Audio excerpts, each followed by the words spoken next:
In my electric skateboard backpacking videos, you've seen that the battery compartment is actually located on the top of my longboard deck. And the obvious reason why is so that I can hot swap the batteries in less than 30 seconds. But the question is, are there any downsides to this setup? Does it get in the way? Does it throw off the center of gravity? Why do I need to be able to hot swap the batteries in the first place?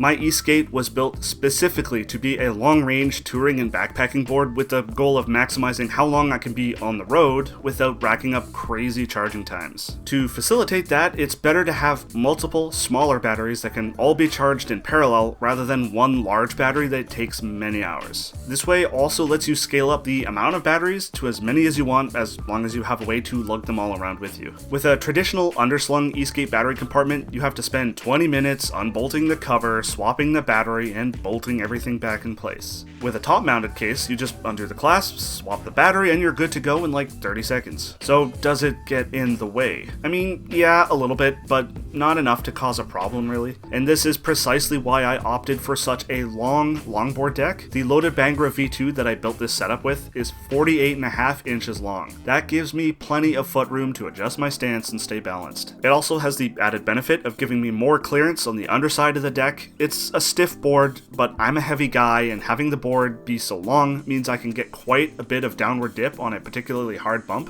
Having the battery compartment up top means I won't be bottoming out. Because the battery compartment is flat, it doesn't move the center of gravity up that high, so it doesn't cause any balance problems either. Even when I'm wearing my heavier e-skate specific backpacking gear, I've never had any issues on turns or having my e-skate want to flip over from an off-center drop from vertical, and it even props up against the wall just fine. Even if you went with a taller case like what's on my electric snowboard build and what will be on my all-terrain e-skate build, it won't change the weight all that much if you keep the batteries at the bottom of the case. All the other hardware on the board, motors, ESC, trucks, adds a lot of mass to keep the COG nice and low. The case I use on my board is just an inexpensive case I got off Amazon. Any plastic case should work just fine. You just bolt it through the deck like any other battery case, and I find having a layer of foam helps insulate the batteries from bouncing around too much. Aside from taking up valuable foot space, there's not too many downsides to having the batteries on top. One that I can gripe about is that it stops you from being able to lay your deck upside down, as this case isn't really meant to hold weight on top of it like that, especially if you put force on it.